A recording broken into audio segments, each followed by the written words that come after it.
Mafia II is it's a third-person action-adventure game set in a fictional city in the east coast of America during the 40s and 50s. It charts this guy, Vito Scaletta's, that sort of rise into a life of organised crime along with his buddy Joe.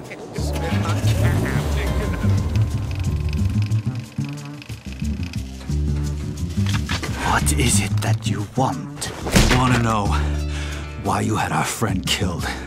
Well, like every classic mob story, Mafia II is a story about friendship, betrayal.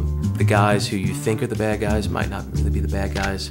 Your best friend might be the bad guy. The thing that's really important to us is this sort of cinematic storytelling that the guys here at 2K Czech can sort of achieve.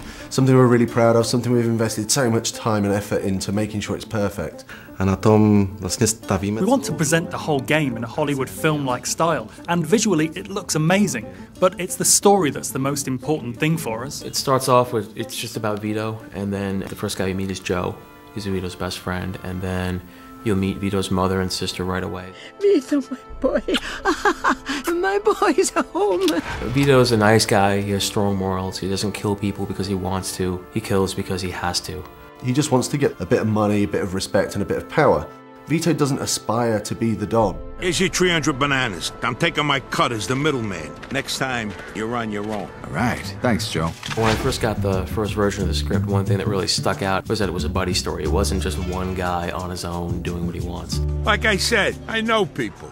You get all the official paperwork tomorrow. Joe's sort of a shoot first, sort of ask questions later sort of guy, you know? Joe is the guy who comes up with the schemes and or tries to come up with the schemes, and Vito kind of make sure that they both don't get arrested or killed. Joe just makes some pretty dumb decisions through the story, you know, and Vito is just left to sort of like deal with that and sort of get Joe, his best buddy, out of these scrapes. Don't worry, I thought of everything.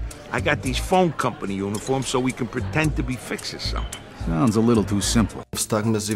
Our goal was to build the relationship in such a way that it's clear to us, or to the player, that Joe is his best friend. Something like family, if not even more. We'll find you a job where you can make good money without killing yourself, all right? Music to my ears. Besides Joe Barbaro, there's a lot of other characters that Vito meets and interacts with and becomes friends with throughout the story. The first real mob guy you meet is a guy named Henry Tomasino, who gives you kind of your first big break. And then this guy named Eddie Scarpa, who's kind of similar to Joe in that he likes the booze, he likes the women. It's an open world city with a very strong linear story travelling through it, which is maybe a little bit of a different structure than we see with other open world games. With our game, the story is incredible, the dialogue is amazing. If you knew what was really going on, you'd realize that you was better off in jail. But that don't matter now anyway. What we wanted to chart was this guy's rise through the ranks of the Mafia. The Mafia is pulling the strings. If you're ordered to do something, you have to do it, even if you don't agree. Otherwise, you won't survive, or you might lose a friend, or even your family.